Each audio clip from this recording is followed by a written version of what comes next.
Walmart बंद हो चुका था और वो अभी भी अंदर था। मैं तकरीबन पिछले 3 साल से वॉलमार्ट के अंदर नाइट शिफ्ट कर रही थी। उस रात स्टोर बंद होने में बस 10 मिनट बचे थे। मैं फ्लोर साफ कर रही थी तो तभी ही एक आदमी आर्ट्स एंड क्राफ्ट के इस सेल के अंदर मुझे खड़ा हुआ दिखाई दिया।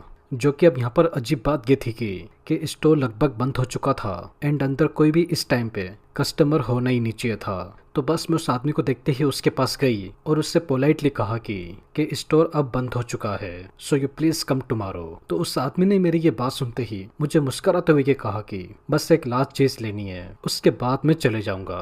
तो खैर मैं इस आदमी की ये बात सुनते ही मान गई और थोड़ी देर बाद स्टोर के पीछे वाले वॉशरूम के अंदर चली गई थी। तो वॉशरूम के अंदर आते ही मैं अपने कुछ कपड़े वगैरह ही चेंज कर रही थी। तो तभी ही उसी ही वक्त मानो बाथरूम का दरवाजा वो अपना पे ही धीरे से खुला।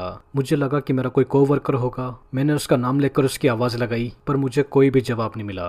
तो खैर इससे ही बीच मेरे फोन पे एक मैसेज आया जिसमें ऐसे लिखा हुआ था कि मैं तो फ्रंट काउंटर पे खड़ा हूँ जहाँ पर अक्सर पैसे वगैरह की बिलिंग्स होती है शॉपिंग करने के बाद। तो इस मैसेज को देखते ही मेरे हाथ कांप गए क्योंकि मेरे अलावा इस स्टोर के अंदर फिलहाल कोई भी मौजूद नहीं था। तो फिर ये मैसेज कैसे आया? तो बस इस अनएक्सपेक्टेड चीज को देखते ही मैं धीरे से ऊपर की ओर देखा तो मुझे स्टॉल के दरवाजे में एक छोटी सी दरार दिखी जिसमें मुझे एकाक उस दरार के अंदर से घुर रही थी, जो कि वो देखने वाला और कोई नहीं बल्कि शॉकिंगली वही आदमी था जो कि चोरी चुप के मुझे कपड़े चेंज करते हुए देख रहा था। तो उसे देखते ही मैं जोर से चीखी, डर के मारे बाथरूम के गेट को धक्का मार के खोल कर उसके अंदर से बाहर निकली और सीधा जाकर बिना कुछ सोचे समझे पुलिस को कॉल करके स्टोर के अंदर बुला लिया, जो कि इसके अलावा मेरे पास और कोई चारा ही नहीं था। तो मीनवाइल पुलिस के स्टोर के अंदर आते ही जब उस आदमी को उन्होंने पकड़ा तो उसके पॉकेट में से वॉलमार्ट की आउटडोर के सेक्शन की एक चाबी मिली जिसके मदद से वो चाबी के थ्रू कभी भी स्टोर के अंदर आ सकता था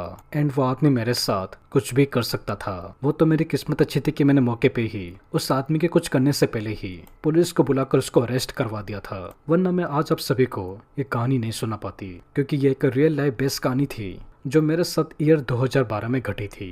क्योंकि चौंका देने वाली बात यहाँ पर यह थी कि आखिर में उस आदमी के पास इस स्टोर की चाबी कैसे आई एंड वो मेरे साथ उस रात स्टोर के अंदर ऐसा क्या करने वाला था कि वो स्टोर बंद होने के बाद ही अंदर आया था, जो कि ये एक सबसे बड़ी मिस्ट्री है जिसे मैं आज तक सुलझा नहीं पाई। एंड यही बात मुझे आज तक अंदर ही अंदर इतने सालों बाद भी कहीं ना कहीं डराती है क्योंकि उस हादसे के बाद से मैंने कभी भी आज तक दोबारा नाइट शिफ्ट करना तो छोड़ो, वॉलमार्ट के अंदर हमेशा के लिए जॉब करना ही छोड़ दिया। एक क्रिपी एम्प्लॉय जो बस हमें ही देखे जा रहा था। मैं और मेरी फ्रेंड मेगन हम बस 11 साल के ही थे। हम मॉम के साथ एक दिन दोपहर में हमारे घर के पास में ही बने हुए एक वॉलमार्ट के अंदर शॉपिंग करने के लिए गए थे। तो वॉलमार्ट के अंदर पहुंचते ही मॉम ने हमें टॉय सेक्शन के अंदर भेज दिया था।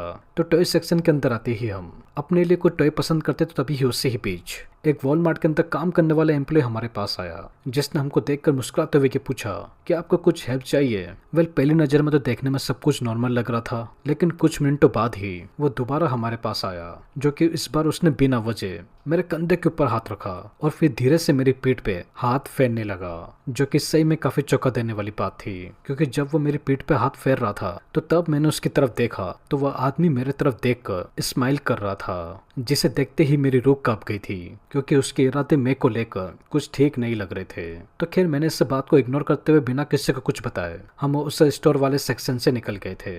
तो खैर मीनवाइल चेकआउट लाइन पे भी वो आदमी हमको देखकर एक बार फिर से हमें देखकर स्माइल कर रहा था, बट स्टिल मैंने इस बात को इग्नोर करते हुए अपने मॉम को इस बारे में बताया। शॉपिंग करके इस वॉलमार्ट से निकल गए थे।